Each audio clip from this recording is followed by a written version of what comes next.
Good morning बच्चों। Sardar Patel public school Katrathal Sikar से मैं हिंदी अध्यापिका सुमिता, कक्षा 4 पाठ 6 का नाम है समुद्र और टिटीहरी।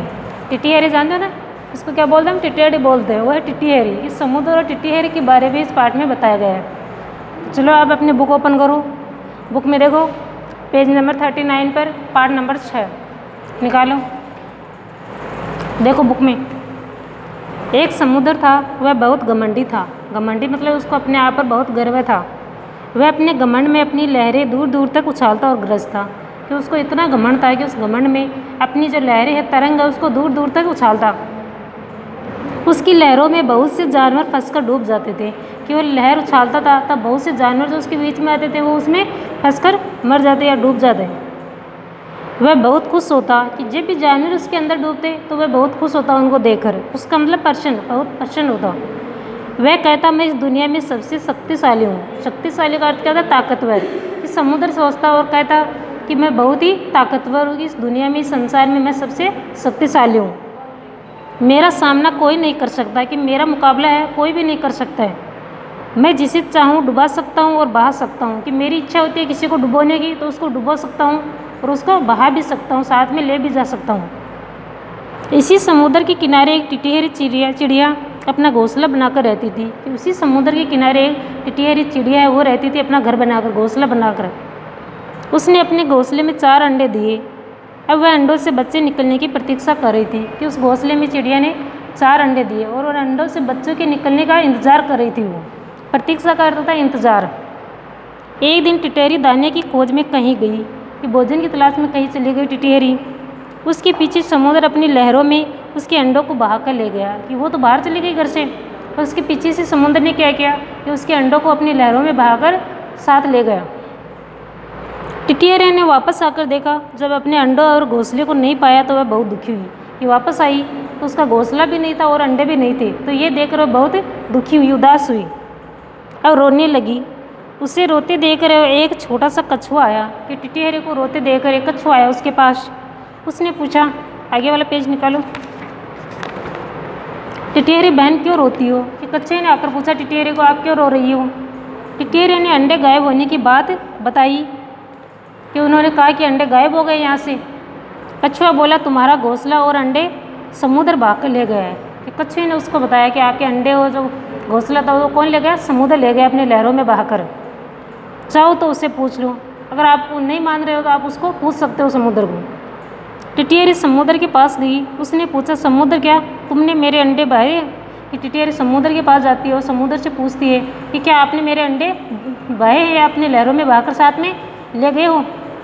हाँ, मैंने तुम्हारे अंडे बहाए हैं। कि समुद्र कहता, हाँ तुम मेरा क्या कर लेगी चिड़िया? अब घमंड से कहता है उसको, क्या तुम मेरा क्या कर लेगी? मैंने बहाए हैं आपके अंडे, जा भाग जा। ये कहकर समुद्र की लहरें उछली, और ये बात चिड़िया को कहकर उसकी लहरें हैं वो उछली, ऊपर हुई। टिटीहरी बचकर भाग गई और टिटीहरी तो वहाँ से बचकर निकल गई। किनारे आकर वह रोते हुए बोली, समुद्र तुमने मेरे अंडे बर्बाद किए। कि आकर किनारे आ गई, समुद्र की ओर आकर बोलती है कि समुद्र आपने मेरे अंडे वो बर्बाद किए, नष्ट किए हैं। मैं तुम्हें इसका दंड दूंगी। दंड का अर्थ क्या था? सजा। कि मैं आपको सजा दूंगी, तुम्हें सुखा दूंगी। सुखाना मतलब सारा पानी नष्ट कर देगी उसका। उसकी बात सुनकर समुद्र बहुत हंसा। कि टिटीहरी की बात सुनकर समुद्र को हंसी आ गई। अब टिटीहरी ने समुद्र सुखा देने की ठान ली। कि मन में सोच ली कि समुद्र को सुखाना है। वह समुद्र का पानी अपनी चोंच में भरकर लाती और रेत पर छोड़ जाती। कि कैसे सुखाती वो? कि चोंच में पानी भरकर लाती और वापस रेत पर आकर उस पानी को वहाँ पर डाल देती। ये काम वह दिन रात करने लगी। जब वह थक जाती तो बैठकर रोती। कि दिन और रात उसी काम में लगी रहती, समुद्र को सुखाने में। और जब भी वह थक जाती, हार जाती, तब वह बैठकर रोने लग जाती। कई चिड़िया और बहुत से जानवर उसे देखकर दुखी होते। और जो जानवर थे, चिड़िया थी, वो टिटीहरी को देखकर बहुत ही उदास होते। कहते बेचारी अपने अंडे के दुख में पागल हो गई है। कि उसके अंडे नष्ट हो गए तो उस दुख में वो पागल हो गई है। भला यह छोटी टिटीहरी समुद्र को कैसे सुखा पाएगी? कि ये छोटी सी टिटीहरी है, ये समुद्र को कैसे सुखाएगी? टिटीहरी पर इसका कोई असर नहीं होता। वह अपने काम में महीनों बरसों लगी रही। कि वो लोगों की, वो अन्य जानवरों की बात सुनकर उनको कोई फर्क नहीं पड़ा, कोई प्रभाव नहीं पड़ा, और वह अपने काम में लगी रही। एक दिन शाम के समय एक महात्मा समुद्र तट पर आए। कि एक दिन शाम की बात है और उस दिन महात्मा समुद्र के किनारे आए। तट का होता है किनारा। उन्होंने समुद्र का जल अपने हाथों में उठाया और सूरज को चढ़ाने लगे। समुद्र का पानी अपने हाथ में लिया और सूरज को चढ़ाने लगे उसका पानी। तभी समुद्र गरजा, मैं समुद्र हूँ। कि तभी समुद्र घमंड से फिर बोलता है कि मैं समुद्र हूँ, सूरज को भी डुबा देता हूँ, इसलिए सूरज को नहीं मुझे प्रणाम करो महात्मा। कि वो महात्मा को क्या कहते हैं कि आप सूरज को प्रणाम मत करो, मुझे प्रणाम करो, कि मेरे में इतनी ताकत है मैं सूरज को भी डुबो सकता हूँ। महात्मा समुद्र की इस बात पर बहुत क्रोधित हुए। क्रोधित का अर्थ होता है गुस्सा। कि समुद्र की यह बात सुनकर महात्मा जी को बहुत गुस्सा आया। तभी उनके हाथ से एक चिड़िया आ टकराई। कि उसी समय उसके हाथ से टकराई एक चिड़िया आकर और उनके पैरों पर गिर गई। कि उनके पैरों पर गिर गई टकरा कर। महात्मा ने उस चिड़िया को उठाकर पूछा, चिड़िया तुम्हें क्या हुआ?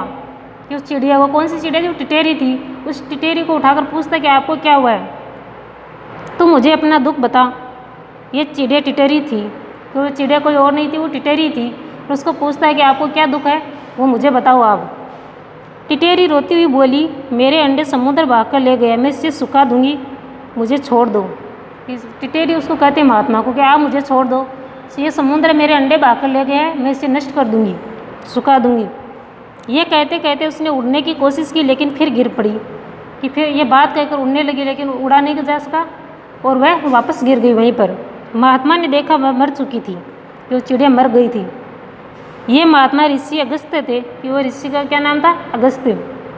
उन्होंने कहा, हे माँ चिड़िया तू धन्य है। कि हे माता चिड़िया आप धन्य हो, मैं तेरी इच्छा अभी पूरी करता हूँ। कि मैं आपकी इच्छा है आपसे तो पूरी नहीं हुई, लेकिन मैं भी पूरी कर देता हूँ आपकी। ये कहकर उन्होंने समुद्र का जल उठाया और मंत्र पढ़कर उसे पी लिया। ये समुद्र का जल हाथ में लेकर वो एक मंत्र पढ़ा, उस पानी को पी लिया, समुद्र के पानी को। पूरा समुद्र ही सूख गया। समुद्र को उसके घमंड का दंड मिल गया। कि समुद्र को घमंड था अपने आप पर, तो उसकी सजा उसको मिल गई, सारा सूख गया वो। तो इस पाठ में क्या बताया गया है कि कोई भी जानवर होता है, कोई भी प्राणी या जीव, वो छोटा बड़ा नहीं होता है। कि छोटे से छोटे प्राणी होता है वो भी बड़े से बड़ा काम कर सकता है। तो इसलिए अपने आप पर घमंड नहीं करना चाहिए, ये इस पाठ में बताया गया है। ये पाठ आपको पढ़ना है और समझना है अच्छे से। Thank you.